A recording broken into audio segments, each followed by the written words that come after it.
আসসালামু আলাইকুম বন্ধুরা, আজকে চলে এলাম কাওলা নর্দার্ন ইউনিভার্সিটি এলাকার সুন্দর পরিবেশে একটু আড্ডা দিতে। আপনারা তো জানেন আমি খুবই আড্ডা প্রিয় মানুষ, আর আজকের এই আড্ডার বিশেষ কারণ হলো আমার খুব কাছের মানুষ এবং প্রিয় মানুষ তরুণ ভাইয়ের সাথে দেখা করা। এই রাস্তা দিয়ে প্রায় যাওয়া আসা করি, কারণ সামনে আমার বাসা, কিন্তু কখনো এভাবে নেমে চারপাশটা ঘুরে দেখা বা সময় কাটানো হয়নি। আজ বড় ভাই ডাকে সেই সুযোগ হয়ে গেল। ইউনিভার্সিটির আশেপাশের পরিবেশ সত্যি অনেক সুন্দর ও মনোরম। বন্ধুদের নিয়ে আড্ডা দেওয়া কিংবা পরিবার নিয়ে কিছুটা সময় কাটানোর জন্য জায়গাটা একদম পারফেক্ট।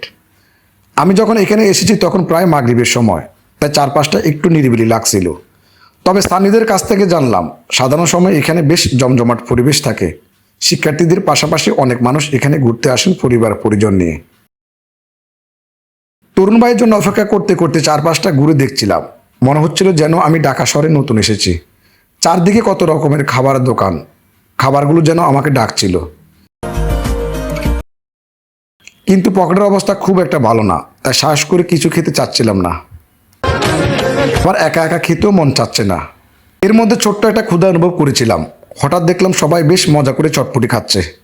অবশেষে তরুণ ভাই এসে গেলেন। তারপর শুরু হলো জমজমাট আড্ডা। অনেক হাসি, গল্প আর মজার মজার স্মৃতি নিয়ে কথা বলা। এর মধ্যে ছোট্ট একটা ক্ষুধা অনুভব করেছিলাম।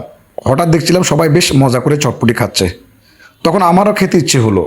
ভাবলাম আজকে যেহেতু বড় ভাই খাওয়াচ্ছে, তাহলে সুযোগটা হাতছাড়া কেন করব।